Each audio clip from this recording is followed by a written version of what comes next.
Hello, I'm Bramwell Tovey, Music Director of the Vancouver Symphony Orchestra with Barltrop, our Concertmaster, and we're going to chat for a few moments about opening night of our 2014-15 season.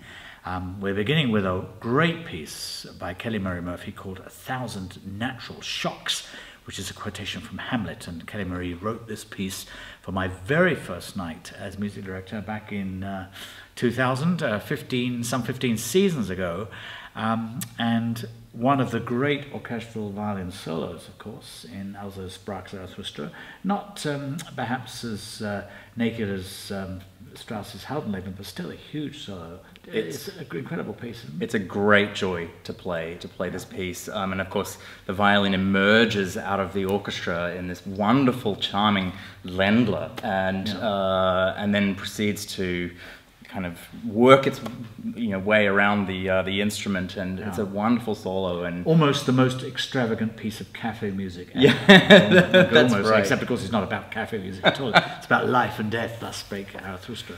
Yes. Based on the works of Nietzsche, which you don't need to read because unless you're thus inclined. But when you reach a moment in a piece like this, I mean, you've been playing flat out for maybe 25 minutes before the solo starts. You don't have time to gather yourself like you do before a concerto, right? The end of a tutti. What goes through your mind? I've often meant to ask you as you hit something like that. I just turn around and bring you in, and you come in. But actually, it's a big deal. Yes, it's one of the challenges that any concertmaster has to face, because we're required to play solos in the middle of these great orchestral works, and so part of it is just pacing yourself physically in the 15 or 20 minutes lead up to the solo. But ultimately, this is a piece that every time I get to that moment, I really look forward to it and just kind of let loose. So I'm looking forward to it. Great moment. And then of course Inon Barnatan, who's this year going to be the very first artist in association with the New York Philharmonic. I worked with Inon a couple of years ago in Los Angeles, and he's playing Brahms' Piano Concerto No. 1. Now, I think you and I both have Brahms on our list of desert island composers. Is this a favourite concerto of yours? Oh, yeah, for sure. He wrote it when he was relatively young, quite early in his career, but it's an absolute masterpiece. In fact, it was first conceived as a symphony.